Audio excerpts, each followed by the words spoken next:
Okay, let's go ahead and get started.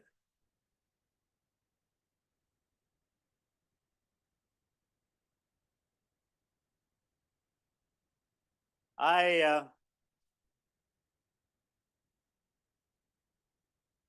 been teaching for a long time. I am ancient, and as long as I've been teaching, I've never been able to overcome the nerves that come when facing a new set of students. When I taught 105, I would start that first day wanting to just race to the bathroom and throw up. That's just who I am. But I'm not nervous today. And the reason is if you took 105 from me, raise your hand. Okay. So you people are not new to me. I already love you. And I really loved teaching you 105. But I got to tell you, 105, oh man, that's just boring. I mean, we're talking block down an inclined plane. Am I right? 106 is where the good stuff is. We're going to talk about electric fields and forces. We're going to talk about electric circuits, magnetic fields and forces, optics, modern physics. All of the really exciting topics are in 106. But you got to understand Newton's laws before you can even approach these exciting topics. So we had to go through that boring set of topics in 105. So this is the payoff. Now, if you look around, you'll see that there's still some empty seats. So if you are on a wait list trying to get into this section, at first I was not willing to give out those ad codes because they told me this room was packed, but I don't see it being packed. So if you're on a wait list, right after class, send me an email saying, hey, give me an ad code, and I'll send one out to you, and we'll get you in here. Why don't you turn to your neighbor and tell them what you did for your break? Get to know your neighbor, folks. Get to know your neighbor.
Okay.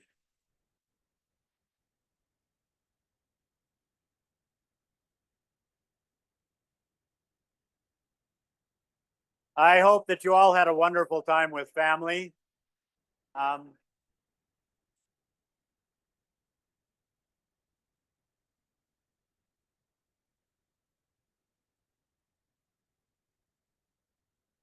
I got to go to Galapagos Islands for 2 weeks. Yeah, I win. Okay. It was amazing. And we just saw all sorts of wildlife. Let me see if I can dim the. That better? Okay, so we swam with hammerhead shark, white tip sharks, marine iguanas. It was amazing. Those of you that were with me in 105 know that I am essentially deaf. Okay, I had an accident 14 years ago, and I can't hear very well at all without my hearing aids. And so, funny story, the first place we went snorkeling was 30 meters deep and super cold. I jumped in and I was trying to keep up with the guide, and suddenly I heard static in my ears, and I thought, oh, dang, I just jumped into the ocean with my hearing aids on. Not smart. So I swam back to the boat to hand the captain my hearing aids. He thought I was an idiot. He wasn't wrong. And then I was trying to catch up with the guide. Well, the guide had already gathered the rest of the group and explained to them, we're going to see big hammerhead sharks, but the variety that live here in Galapagos are shy. They're more afraid of you than you are of them, so don't worry. I missed that little speech. And so I'm trying to catch up with them, and these 15 hammerhead sharks, 8 to 10 feet long, come swimming underneath me. I'm just sure that I'm not teaching this class. it was all over. But we had a wonderful time. Put that on your bucket list, people. That needs to be on your bucket list. Now, really quick, how many of you did not take 105 from either me or Dr. Powers or Dr. Benyon? Raise your hand. Okay, keep your hands up. People, look around for someone with their hand up. This is your new friend, okay? You've got to adopt these people and explain to them how 105 works. I'm going to give them a quick rundown, but they're going to need more details from you. But I don't want to drag the rest of you through the whole housekeeping thing. So let's just go quickly through the class. The main textbook for the class is this one, Putting It All Together, by Ron Helling, Jeff Adams, and Greg Francis. And you need to buy this or rent it for the semester. Now, I read some feedback where people were saying, you know, if you just go to the lectures and watch the YouTubes, you really don't need to read the book. That wasn't exactly the feedback I was looking for. Okay, that wasn't the message that was we were trying to send out. So this semester, there's going to be a reading component. The participation grade is going to be 10% of the grade in the class rather than 5%. The clicker score is still going to be 5%, just like last semester or the whatever semester you took 105 in. But now there's going to be a reading component worth 5%, where a certain number of sections are assigned each day for you to read, and then you'll answer one simple question, and that is, you know, I read the sections I was supposed to, yes or no. Yes, you get 5 points. No, you get 0. The tutorial is in this book here. It's a 2-volume book that costs $98. And you remember, those of you that took it after fall of 23, we worked with the bookstore to get a version of this that only had the pieces that we needed for the class. And you see it's very thin. And they were able to convince the publisher to sell us this for $4.50. That's 98, this is $4.50, you choose. It's whatever you feel more comfortable with. And the reading assignments are on the lecture notes, always on the first slide, but they are also on the schedule at Max, and we'll talk about that in just a moment. As always, read this slow. It's not Netflix. You got to just struggle with the ideas. Physics is hard the first time through. back when there was COVID, I took all of my lectures and put them on YouTube at this URL here. And you can use this as a resource. When you go there, what you'll see are different groups of videos. These are the two that we used in Physics 105, and it was very helpful then, but not now. Down below here, there are lectures for what we used to call Physics 207. Everything's inflated in Montana, okay? So that would be the Physics 106, and that's where you would find the lectures that would be helpful. And you see that we have these quick concepts, and what that is every lecture is broken up into little 5-minute clips, each with one idea, one concept. And so rather than sitting through 50 minutes of a boring lecture by an old guy, just go and find the 5-minute clip that has the topic you're interested in, okay?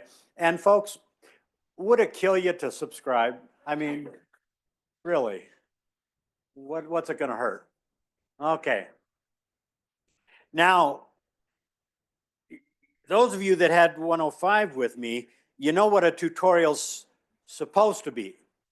And it's supposed to be small groups working on these ideas, answering questions. The TAs come by and they ask you questions. We call that a Socratic dialogue. And that's not going to happen, okay? We had a huge number of people sign up for Physics 106 this semester. Typically, historically, there's always 320 people in this class. Well, we had an extra 250 people sign up, scrambling to get in. And I had all sorts of emails saying, I got to have this class to graduate. And so we opened up a third section of the lecture at 3:30 in the afternoon and to get everybody in. But the problem was I didn't have enough TA help to handle the original number we were counting on, the 320. And so I don't have anywhere near enough TA help to deal with this huge crowd. And so we barely have enough TA hours to staff a help center all week long. So I had to give up the in-person tutorials, and I don't feel good about that. I don't sleep well at night, okay? But that's what it is. So what we're gonna do instead is every Wednesday, I'm going to release a video of me working through the tutorial, step by step, explaining every step as I go, and hopefully watching that tutorial will prepare you to do the tutorial homework, which is at Max online. And hopefully we'll get through the semester okay. Again, this is a compromise. I don't feel good about it, but it's the best I think that we can do. Now, what that means is that in your schedule, it's telling you that you're signed up for section 11 and you're supposed to go on Wednesday at 3 to some room over in the physics building. Don't go. There's no one there. It's empty, okay? On Wednesday, you just watch the video. Finished. Questions, anyone? Okay. Yes, sir. Every section, not just every section. There's nobody in this class has an in-person tutorial. Okay, homework, just like in 105, comes in two flavors. The tutorial homework, that is more conceptual. And you remember, a lot of the exam questions were conceptual. And so this tutorial homework helps you get ready for those exam questions. It's due midnight on Monday following when you watch the video. You'll watch the video on Wednesday, you'll work on the homework through the weekend, and then Monday night, turn it in. And it's found at the Max site that we'll talk about in just a moment. The lecture homework, remember, those are mostly problems from the back of the chapters in this book, but they've been maxified. And what that means is that in the book, there's just one set of numbers. Everyone's answering the same question 4, okay? But when we put it on Max, we can change the input numbers for every student. So even though you're basically answering the same question, you're answering it with different numbers than your neighbor. And so everyone has a slightly different question, okay? Now, the homework associated with today's lecture is not due until midnight next Tuesday. And then the homework that's associated with next Tuesday's lecture will be due midnight the following Friday. And you see the pattern that's going on there. Now, at the website, this max.byu.edu, and you can get there by going to Learning Suite as well. If you click on the course at Learning Suite, it takes you right there. You'll find the lecture notes, the homework assignments, the solutions to the homework, sample exams and their solutions, and also your grades. Now, this is what it looks like. This is the, again, I'm just racing through this for the people that weren't with me before. This is what the dashboard looks like. It just has your the week at a glance and the announcements. If you go up here and click on schedule, what you get is a more detailed, longer list of activities. This homework 1 is a link. And if you click on that link that says homework 1, you'll get, strangely enough, homework 1. And you fill in the blanks and hit submit. Now, folks, let's talk about that submit button. Those of you that have been through this know that that submit button can be tricky, okay? You can click that submit button as often as you want, okay? You can click submit and then, you know, stop for supper, go away for 2 days, come back and start again.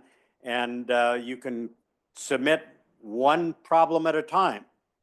What I would encourage you not to do is hit submit before you're done with a problem. If a problem has 3 parts, A, B, and C, you don't want to do part A and then hit submit. Because as soon as you hit that submit button, it changes all the numbers. So if parts B and C depend on your answer to part A, you're going to have to work part A again. And you don't want to do that. So finish the problem, all the parts, before you hit that submit button. But you don't have to finish all of the problems before you hit the submit button. Is that clear as mud? Good. Okay. Now, I also have links for the class. Class 1 is the reading assignment for today's lecture. And you see right there what it is. Where's my, oh, this is new. Is this a pointer? Oh, it is. Ha ha. Haven't seen that one before. Okay. So this is a link, and you see that it says you're supposed to have read sections 1 through 3 in chapter 16 before you came to class today. Everyone do that? Good. Okay, if you click that link, this is what you see. That simple statement, I read the assigned sections of the textbook, chapter 16, sections 1 through 3. You can either answer yes, I promise on my CTR ring, or sorry, no. Okay, and you'll get one of those for each lecture day. Yes, sir. Ma'am, I'm sorry. And we're not able to. Oh, yes. If you're waitlisted and I give you an ad code today, you're probably not going to get into the system until midnight tonight, which is after the due date. And so what you're going to do is you're going to go in tomorrow and answer this. And Max is going to give you half credit. And then you're going to send me an email saying, I was robbed. I got a better solution. I'm just going to move the due date on this assignment to tomorrow, and then you'll be fine. Okay? But in general, if you get docked for missing a deadline and you have some valid reason, I can waive those penalty points in my version of Max. Okay, we also have here the tutorial homework. You click on that link and it takes you to the tutorial homework.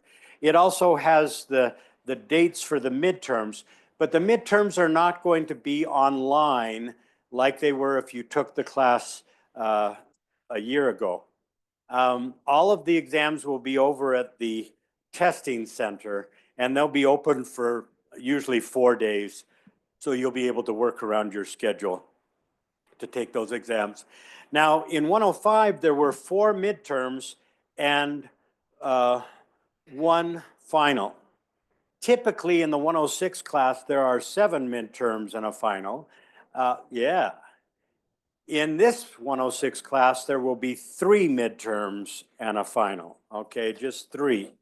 Now, yeah. It'd be better for you if you took more. Okay. Under the class notes, oh, and again, like in 105, that final is not really a final. It's going to be the last midterm covering optics and modern physics, but there won't be any of the earlier material on that final exam. Now, if you go to the class notes section of your MAC site, what you see is the lectures. And right now we've only had 1 lecture, and that's what you see there, charge and electric force. If you click that, what you get is the PowerPoint slides that I'm using today. And so you never need to be taking notes, scribbling down, trying to get everything that I put up on the screen, because it's available right away, not only in this form, but in the video form. Okay. Now, because we're measuring your attendance and giving you credit for your attendance, you're going to need to get a clicker. And it turns out that Max doesn't work with the clicker app on your iPhone. And so you have to have a physical clicker. It can be this iClicker 2 or this iClicker Plus, or even an old iClicker 1 that costs like $2, $3 on eBay. All of them work, but you need to get one by Tuesday. Today we're going to use clickers, but I'm going to give everyone a perfect score for today because some of you don't have your clickers. In that same vein, I know that some of you haven't yet gotten a textbook, okay? You've ordered it, it's coming from Amazon, it should be here any day, but you don't have it right now. So I violated the law, and I posted chapter 16 in PDF form at the MAC site. And I'm not going to do that for chapter 17 or 18 or any other chapter. I'm doing this as an emergency kind of provision and hoping no one finds out. Okay? So don't be calling the publisher. So your grade, there are 3 midterms, and each of them worth 15% of the course grade. And then the final exam, which is not really a final exam, is worth 15%. The tutorial homework, all of them combined, and I believe there's 13 of those, add up to 15% of your grade. The clicker score is 5%, the reading score is 5%, the lecture homework is 15%, and that gives you 100%. Now, when you go to the MAC site and look at your grade, it's not going to have a participation grade or a reading grade. It's just going to have a class grade. And that class grade is the combination of your clicker grade and your reading grade. Okay, and so that'll be out of a total of 10 points. Now, the cutoffs are the same as they were for 105. And as I explained back in 105, I've had this grade cutoff algorithm for the last 32, 33 years. And it's always worked for me because at the end of the semester, it gives me 1/3 of the class have an A, 1/3 of the class have a B, and 1/3 of the class had a C. And that's what Montana wanted us to do. Okay, so it worked. And folks, I'm using the same system, but what I'm finding here at BYU is like last semester, 52% of you got an A or an A minus, okay? You've busted my system. I'm not going to change the system because I think you're special. I think you're just more special than, okay? But at the end of the semester, let's not be writing to Greg and saying, could you just jump me up over that border? Because there are 550 of you and that's a lot of emails. Okay. Office hours. I'm going to try to be here at noon on Tuesday and Thursday because there's nothing going on in this room. I checked. And answer questions that you might have on homework, tutorial, or just in general. And then also on Monday, Wednesday, and Friday, 9 to 11, I'll definitely be in my office over in the Science Center on the 3rd floor.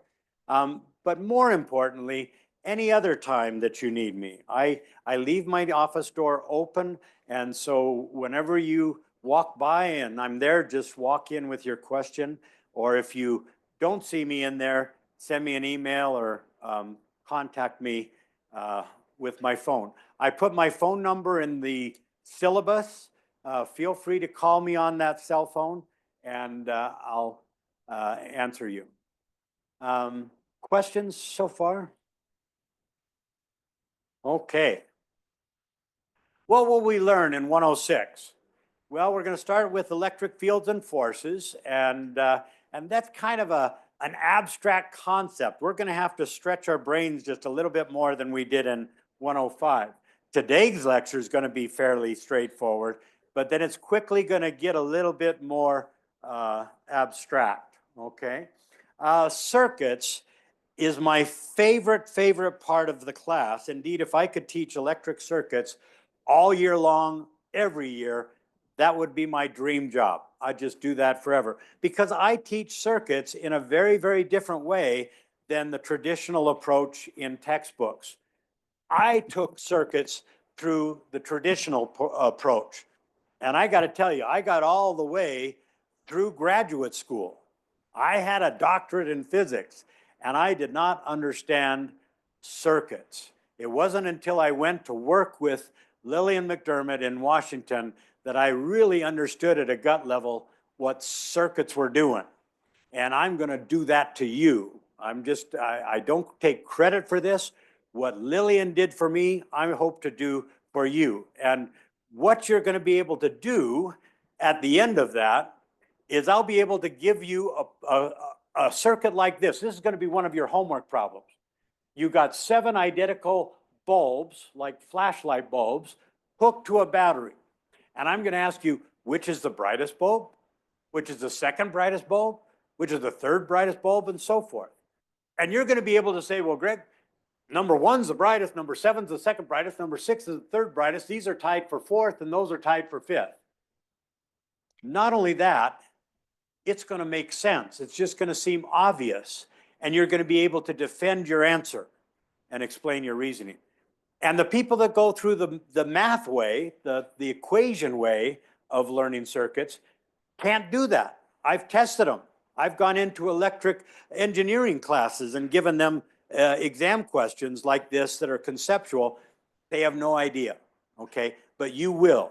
You're going to have a model, okay? Then we're going to talk about magnetic fields, and this is an exciting part of the class because we're going to be able to use this quantum levitation track.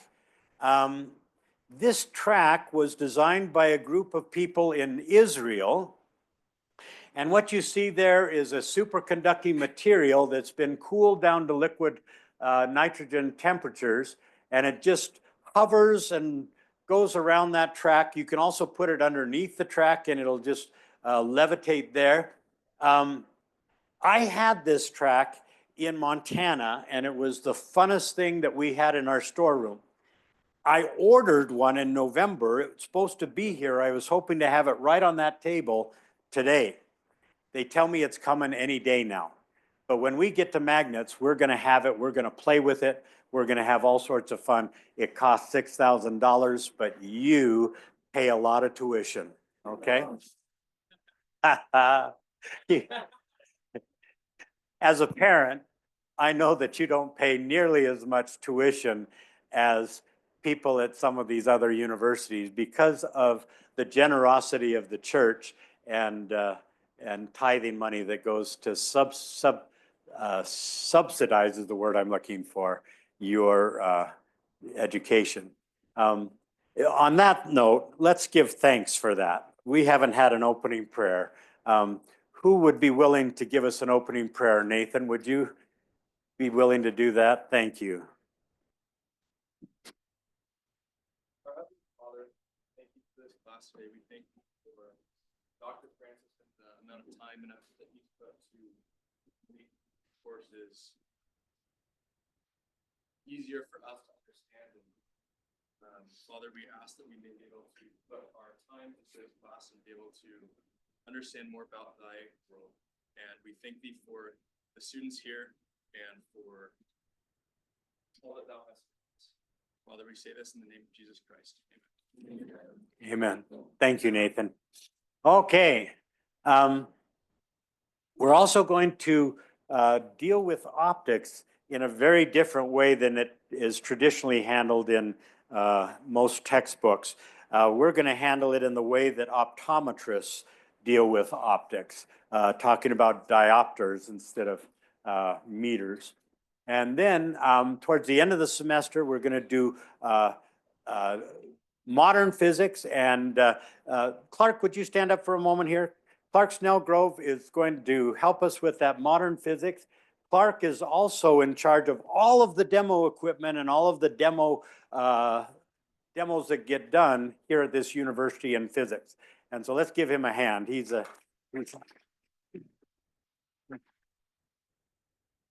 As he has explained, commented on numerous times, he provides the equipment.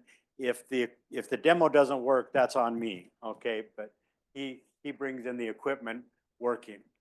Okay, today we're going to talk about charge, electric charge. How many of you have covered electric charge in another class earlier in your life? Yeah, everyone should have their hand up. You covered it in elementary school and middle school and hopefully in high school. I'm going to cover it a little bit differently than it was covered in those other classes. And hopefully we'll learn something. We're going to start by doing some experiments. I find that if I take a rubber rod and I rub it with this simulated cat fur, no cats were harmed. If I rub that and put it on this little pivot so it can rotate, if I take a second rubber rod and do the same thing, what I find is that I get a repulsive force that looks a whole lot like magic. Protego. Okay. Now, so I find that two rubber rods repel each other. I also find, and I didn't come up with this was Ben Franklin. He was older than me.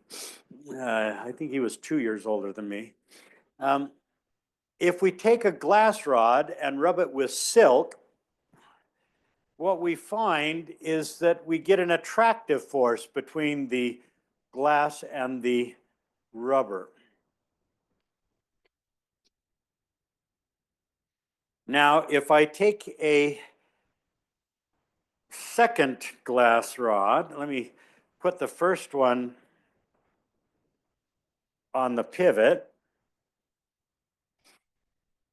If I take a second glass rod and charge it up the same way with the silk, I get a repulsive force.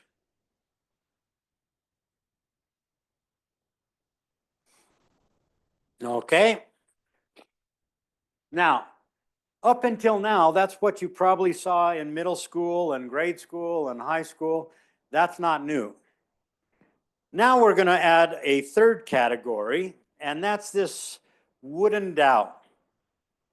Now the wood, we charge differently. We don't rub it with fur, we don't rub it with silk. We charge it like that, okay? Now, tell your neighbor what's going to happen when I bring this near the rubber rod and the glass rod. Talk to your neighbor, please.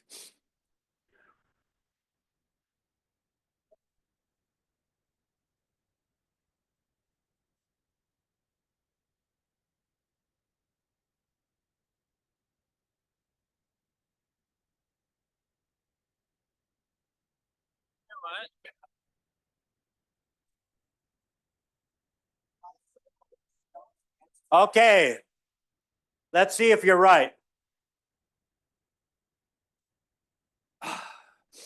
Okay. Whoa.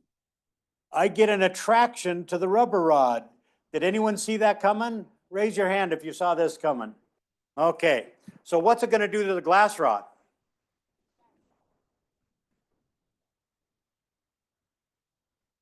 I get an attraction to the glass rod. Whoa. That is special. Okay, I get attractions all around. Now, what if I charge up this wooden rod and then I charge up another wooden rod?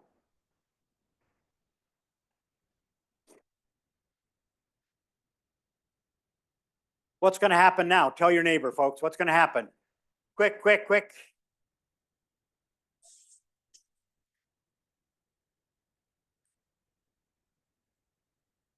Nothing's going to happen. I mean, it's a wooden rod and a wooden rod. I just, you know, you can do that with it, but hey, if there were an attraction or a repulsion between two wooden rods, all the trees out in the quad would either be going like this or going like this. I mean, you don't see that, right? So there's no interaction between the two rods. Now, why did I do this? No reason. I just messing with your heads. I could have done this, okay? There's nothing special about waving that that stick. Now, you'll see that one of these categories is different than the other two. It's only with the rubber rod and the glass rod that we get a repulsion, okay? With the wood, we never see a repulsion. And so we break these up into two categories. The rubber and the glass, we say, are charged, and the wood category we call neutral. Neutral, okay? Now, we go further and we give names to the two charge categories. And this is where we have to apologize for Ben Franklin. Ben had a 50-50 chance of getting this right, and he didn't, okay? Ben called the rubber rod negative and the glass rod positive because he felt that there was some sort of invisible essence, some sort of ether that you either took away from the object or put on the object. He felt that when you rubbed the rubber rod, you were taking away from this, some of this essence. And that's why it was negative, because it was missing some of the essence.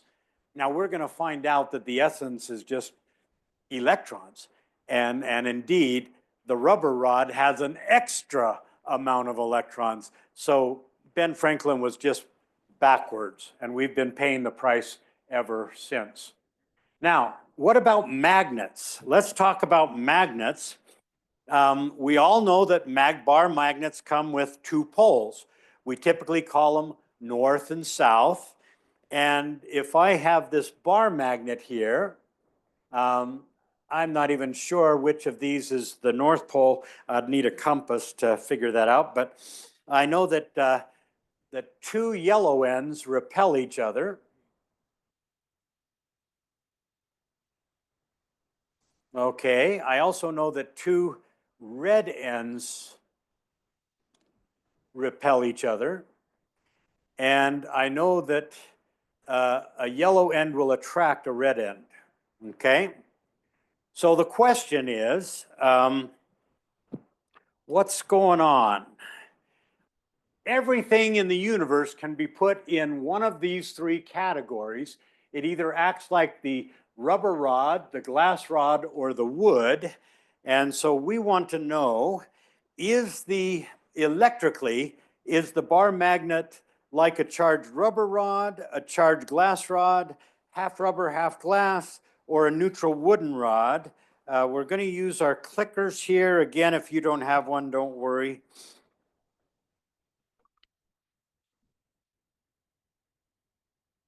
Don't click yet. Okay, now you can click.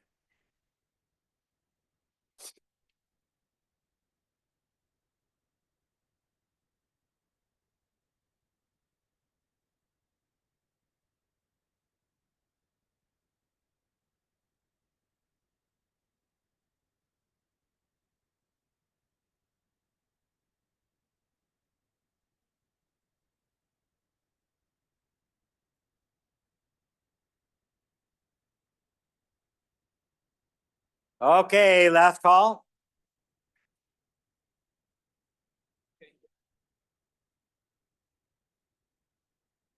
Okay, it looks like half rubber, half glass. Okay, we can check this out. We can check this out. I've got that bar magnet there. Let's see what it does with the rubber rod. What I find is that it attracts the red end and it attracts the yellow end. Both ends are attracted to the rubber rod. Now, if I take the glass rod, what I find is that it attracts the red end and it attracts the yellow end. It attracts both ends with both charged rods. So what's the answer here, folks? What is it acting like? Wood. It's acting like wood, okay? This is electrically neutral. Now there's something going on that looks very similar to what we saw with the charged rods, but it's a different phenomenon. It's a magnetic interaction, not an electrostatic interaction. We're going to talk about it down the road in about a month, okay? But electrically, this magnet is neutral. And I'm going to tell you in just a moment another way that I know that it's neutral. Right now I know it's neutral because it acted exactly the same way as the wooden rod. It was attracted by both charges, okay? Talk to your neighbor, see if your neighbor's on the bus with that.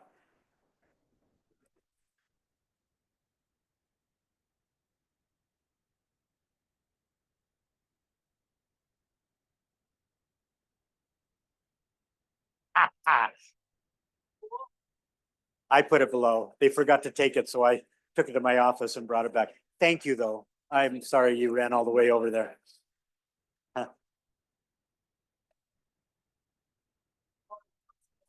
It wasn't. I forgot.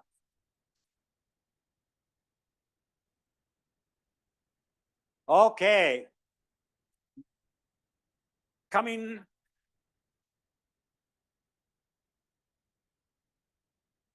Why is the wooden rod electrically neutral? Oh, why is the wooden rod electrically neutral? Can I answer that question in just a few moments? Okay. The modern view of atoms is that we've got a positively charged nucleus that contains protons. These protons have a positive charge, and that there's a swarm of these electrons that are negatively charged outside. You've all encountered that as you've gone through science classes. And a neutral atom has just as many positive protons as negative electrons. And that is because most atoms are neutral because this electrostatic force is very, very strong. And so if I have an unbalance of charge, if I've got too many electrons or too few electrons, nature tries to fix that, okay? Now, charge comes in two flavors, positive and negative. Normally things are balanced.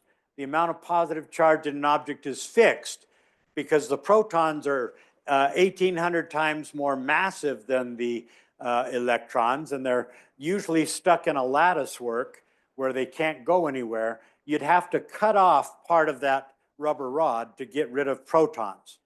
But the electrons we can either add or subtract, and that gives us this net charge or imbalance. So think of it this way. If I start with just as many protons as electrons, I would say that the net charge there is 0. There's a lot of charge, there's a lot of positive charge, a lot of negative charge, but the net is 0. You could have a whole lot of money in your bank account and have a whole lot of credit card debt, and if those were the same, even though you got a whole lot of money in your wallet, your net worth is 0 because of those debts, right? It's that simple. Now, if we add electrons, that's going to give us a net charge that's negative. All of this down here below that is a wash. These cancel out. It's only this part here that is the net charge. Now, you see that Ben Franklin called that negative because he thought we were taking something away from the rubber rod. But when we charge the rubber rod negatively, we're adding electrons, okay? When I rub this rubber rod, the rubber rod wants the electrons more than the fur does. And so when I bring them in contact, electrons transfer onto the rod, and that leaves this positive, okay? This one's missing electrons. This one has extra electrons, okay? Now, likewise, if we want to charge something positively, we remove electrons, and that leaves naked protons behind. Normally, I've got 1 electron for every proton, canceling it out, but if I take away some of my electrons, I got naked protons left behind, and that gives me a net positive charge, okay? Well, how many is it? Well, when I was charging this rod, it was of the order of 100 million electrons that were being added or removed, depending on which rod I was doing it on. That sounds like a big number, but typically something like a rod would have 10 to the 23 atoms, and so that's a very small number of electrons compared to that. Now, philosophical question. If a bushel of apples contains 50 apples, and if I give you 1 apple for your lunch, how many bushels are you taking to school for your lunch? Tell your neighbor real quick. How many bushels of apples?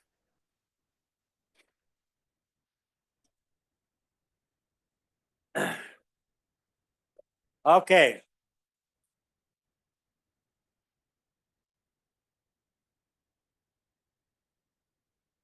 How many, Stephen?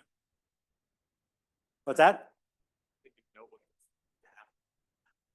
I can't hear. Did anyone say 1/50th? Yes, okay, 1/50th. You are taking 1/50th of a bushel to school, okay? Hold that thought for a moment, okay? When we measure charge, we measure it in units called coulombs. Again, to honor a dead physics professor, something that's a good thing to do with your life, okay? And a coulomb, it turns out, is a big charge. It's the charge that you would have on 6.25 times 10 to the 18 bare protons.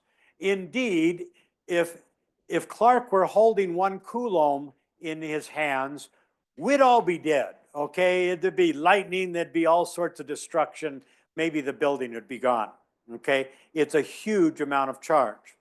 So why did we choose our units to be so unreasonable? Typically, when we have a charge on something, we do it in terms of picofarads or nanofarads. I'm sorry, I misspoke. Nanocoulombs, 10 to the minus 9 coulombs, okay? Or microcoulombs, 10 to the minus 6 coulombs. Well, why do we have such a big unit? It's because we defined the ampere first.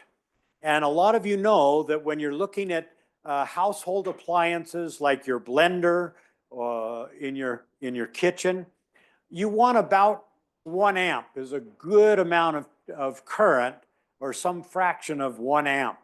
That's reasonable. When you go out into your garage and look at your circuit breakers, they're 10 amp and 15 amp. And so an amp is a reasonable size unit.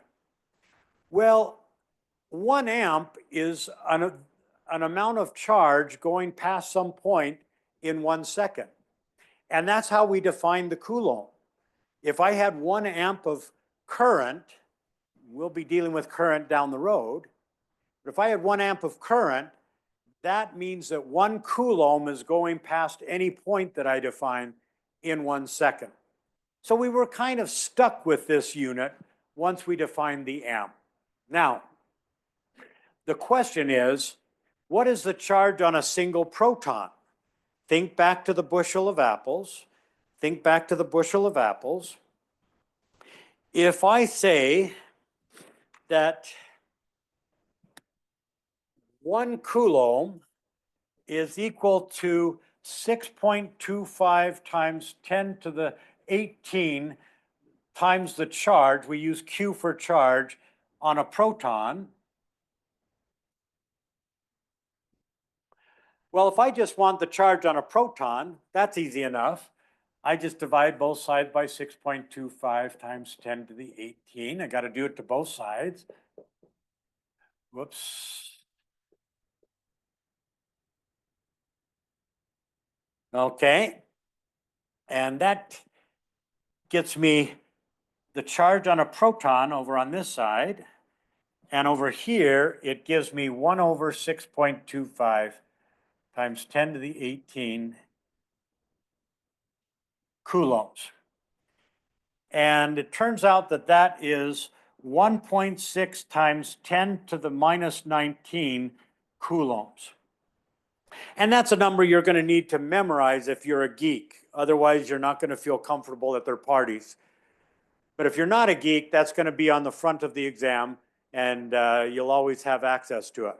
Now, folks, every semester, and I've been through a lot of semesters, okay, I always get asked, you know, how do I solve this problem? Because they didn't give me the charge on the electron.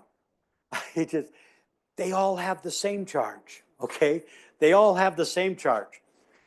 This is the charge on the proton, but the charge on the electron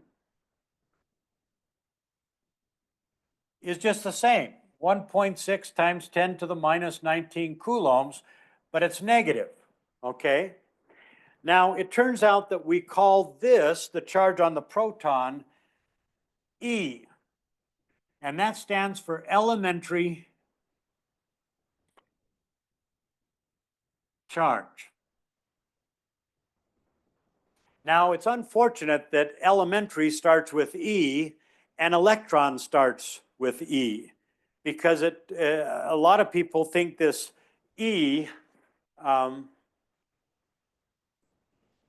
is the electron charge, but the electron charge is negative E. And so this would be negative E. Questions on that? So that's a number that you'll be using a lot in your homework, the homework that's associated with today's lecture. Okay, and if you think about it, this is what we did with the bushel of apples, right? If a bushel has this many apples in it, then each apple is going to have 1 over that number bushels. okay, where the bushel in this case is the coulomb. Okay. Sample problem, a penny contains about 2 times 10 to the 23 protons and an equal number of electrons, making it neutral. If the penny is charged to 1 coulomb, that makes it very dangerous.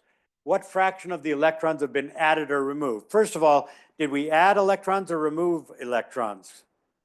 We removed them. We want to make this a positive 1 coulomb, so we got to take electrons away. Now, the fraction is just the number removed divided by the total we started with. We started with 2.2 times 10 to the 23. That's given in the problem. And we know that it takes 6.25 times 10 to the 18 electrons removed to give me a charge of plus 1 coulomb. Now, the point I'm trying to make with this slide is that this is a very tiny fraction, 3/1000%. Okay, just a tiny, tiny fraction. And that's to get it up to 1 coulomb. If I just wanted to get it up to, say, 1 nanocoulomb, 10 to the minus 9 coulombs, it'd be 9 orders of magnitude smaller than that. Okay? Now, we've all dealt with conductivity. We know in our guts that metals are conductive and plastic and glass and ceramics and rubber are non-conductors, or we call them insulators. And you've probably been exposed to the fact that in conductors, in metals, the outer electrons are free to kind of roam from atom to atom or from molecule to molecule, and they go to their happy place. And we'll talk more about that when we get to a special lecture on conductors. But the important thing is that they can move. Whereas in an insulator, they're tightly bound and can't go anywhere, okay? Can't go anywhere. And it turns out that wood, being an insulator, is made up of these types of molecules where all the electrons are just really, really bound to their molecule. And so it's very, very difficult to charge something like that. Now, if I take a pop can and first of all, I'm going to argue that this pop can is neutral, that has just as many positive charges as negative charges. And the reason I know that it's neutral is because I'm holding it in my sweaty hand. And I'm a conductor. And it's a conductor. Okay? And if there were extra electrons on this thing, they would want to get as far apart from each other as possible. And on a conductor, they can move. And so if I had extra electrons on this, they would move to get as far apart from each other as possible. And they would move to get on the Greg because the Greg is so much bigger than the can, okay? So much bigger. And so this is neutral. That's the same reasoning I used to say that this bar magnet was neutral because it's a conductor. It's just a piece of iron. And by holding it in my sweaty hand, I know that I've neutralized it. It's got a net charge of 0. Okay. Now, I'm going to do some magic for you. I'm going to just lay that can down, stay. And I'm going to charge up the rubber rod.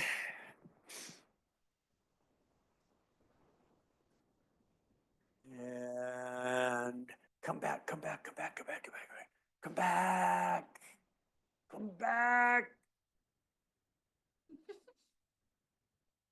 Okay. Now, I can also do that with the glass rod.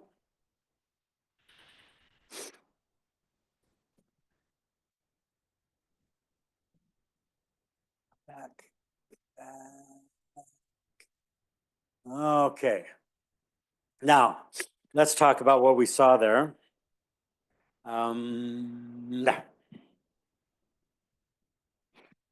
So if I model that can with little positive and negative charges, I know that it's neutral, meaning it has just as many positive charges as negative charges. And they're evenly distributed because I have no reason to assume otherwise. If I bring in that negative charged rubber rod, ebonite is a fancy word for rubber, okay? That negatively charged rod is going to affect the charges in the can. Now, how are the positive protons going to move? Trick question. They don't, because the positive charges are in the nucleus, they're bound to the lattice work, they don't go anywhere. It's the negative charges, the electrons, that move. And how do they move? Well, they want to get away from that negative rod, okay? Like charges repel, and so they're going to move away. Now, I see a problem with that picture. Do you see the problem?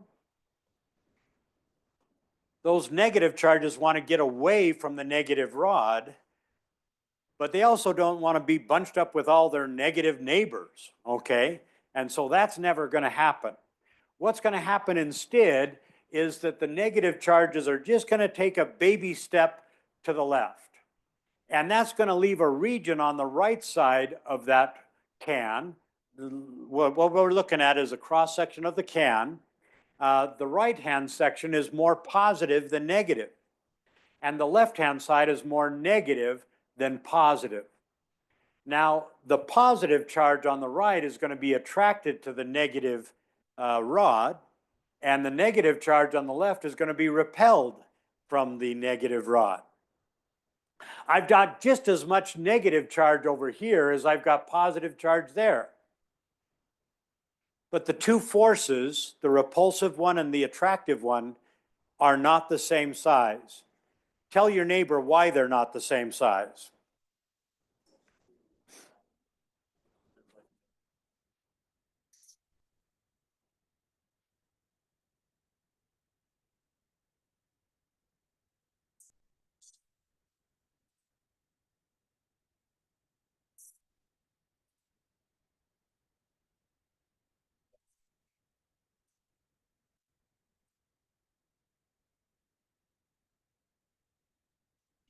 It's like more.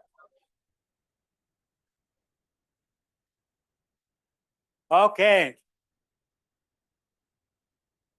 They're not the same size because distance matters.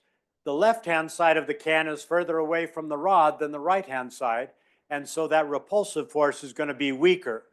That's going to give me a net attractive force towards the rod. And that's what we saw. A neutral object is attracted to the charged rod. And we also found that if we use glass, it'd be the same thing. The side of the can that's closest to the rod is always going to be the attractive force. And that's always going to be stronger because of the dependence on the distance. Now, we've all gone to birthday parties where they just really, really cheaped out on the decorations. They just got a bunch of balloons, they rubbed them on some simulated human fur, and they put them on a door or the wall or somewhere like that. And what's going on there? Well, the balloon is rubber, and I charged it up in the same way I charged the rubber rod with fur. And what's going on there is that the wood is neutral. But in this case, it's also an insulator, meaning that the electrons aren't free to go to their happy place. They're not free to roam around wherever they want. They're stuck to their molecule. But in many materials, like wood, those molecules, although neutral, are polarized. What that means is that one end of the molecule is more positive and one end is more negative. And even though the molecule can't just race away, it can shift. And so when I bring in that negative rod that's charged, watch what happens to these dipoles, these molecules.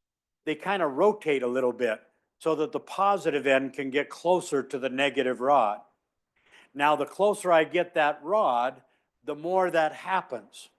Now, that's going to leave a surface charge density. If I look at that surface right there, I've got more positive charge than negative charge, and that's what causes the attraction.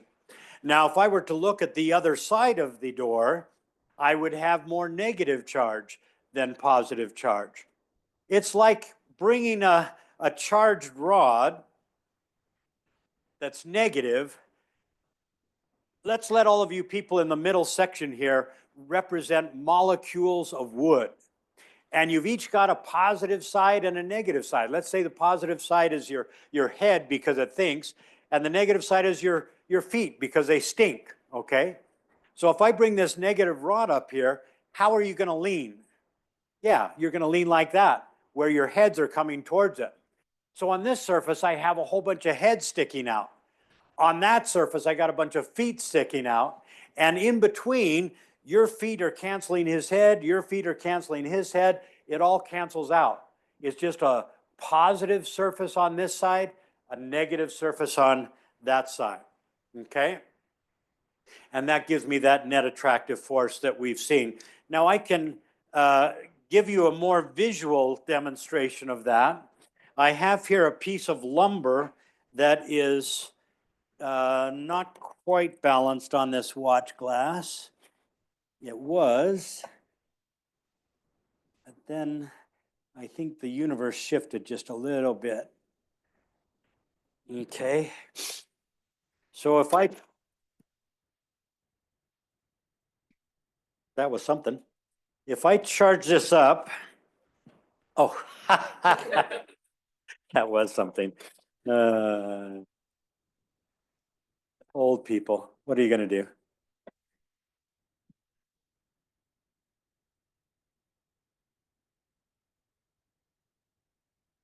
So if I charge this up and I can then use it to attract that lumber in the same way that the balloon is being attracted to the door.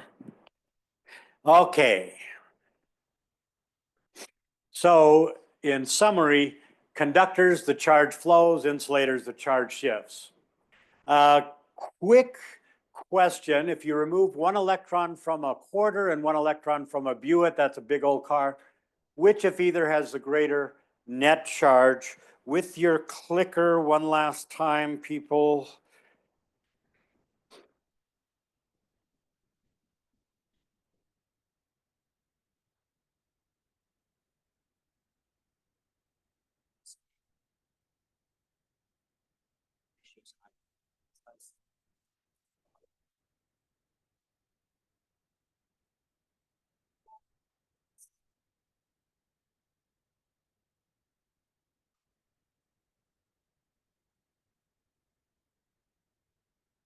Okay, last call, please.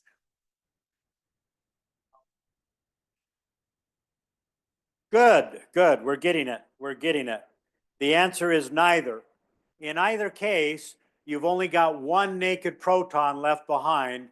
The net charge on both the quarter and the car would be the elementary charge, 1.6 times 10 to the minus 19 coulombs. Now, I want you to see this charge as a property like other properties you've dealt with. If I say an object has a color that I call blue, that's the property of the object. It has a shape that I call round, it's a ball, that's a property of the object. It has a mass that I measure to be 2 kilograms. And because of that mass, it can exert forces on other things with masses that we call the gravitational force. It also has a charge that I measure to be -3 microcoulombs. And this is something that you'll need for your homework. And that is that 1 microcoulomb is equal to 10 to the minus 6 coulombs. And 1 nanocoulomb is equal to 10 to the minus 9 coulombs. Because of that charge, which is just an extra amount of electrons, it can exert a force, this electrostatic force, onto other things that have charge. Now, back when we were dealing with gravitational forces, we found this universal law of gravity that Newton gave us. And what it tells us is that any two masses, like the apple and the pear, separated by a distance r, are going to experience a force given by this equation, where that capital G is the universal constant of gravity. That's a 6.67 times 10 to the minus 11. And we got that from Henry Cavendish, you remember, in that experiment that he did. And it turns out that that force is always, always attractive. And it's going to be the same on the apple as it is on the pear, not only by this equation, but by Newton's third law. Indeed, one of the masses can be huge, like that Death Star, and the other one can be tiny, like that X-wing, but the forces will be the same by third law and by that equation. Now, the formula for the electrostatic force is very, very similar in form. It is also an inverse square law, meaning that twice as far apart is 4 times weaker. 3 times as far apart is 9 times weaker. But in this case, it's not masses that we're interested in, but charges. We use Q for charges. And if these charges are the same, both positive or both negative, I would get a repulsive force. And that's what you don't see when you're dealing with gravitational forces. Now, this constant, we call it Coulomb's constant, is much bigger than the gravitational constant. That Coulomb constant, K, is 9 times 10 to the 9th Newton meter squared over Coulomb squared. And that is something that you're going to need for your homework associated with this lecture. Now, what if I plug in Q equals 0 for the second charge? What does this give me for the force? Yeah, 0. But that's not what we found. We found that when one of the objects had charge 0, we got an attractive force. And that's because this formula doesn't work for things like the tin can or like the wooden rod. This formula only works for what we call point charges, where the size of the object is small compared to the distance between them, okay? And so when things are big, like a can or that wooden rod, we get this charge separation that gives us the attractive force with neutral objects. And we'll explore that more in the first tutorial. That's a good place to stop right there. Folks, I'm so glad to see your smiling faces again. I missed you. Go somewhere else. Is the homework still the same way where it's you get 2 tries with it? Yes, yeah. Except for multiple choice questions where it's just a one shot. Michael, how are you? I'm doing okay. Yeah. I'm getting by. Thank you so much, Greg. Always Hey. pleasure. See ya. Thank you, Greg. See you, Good to see Steven. you again. It's good to see you. Good to see you. Hey. Walker?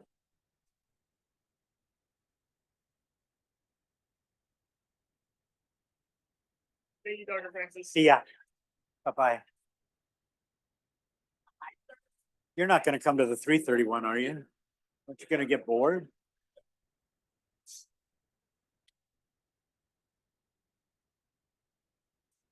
Thank you. Thank you.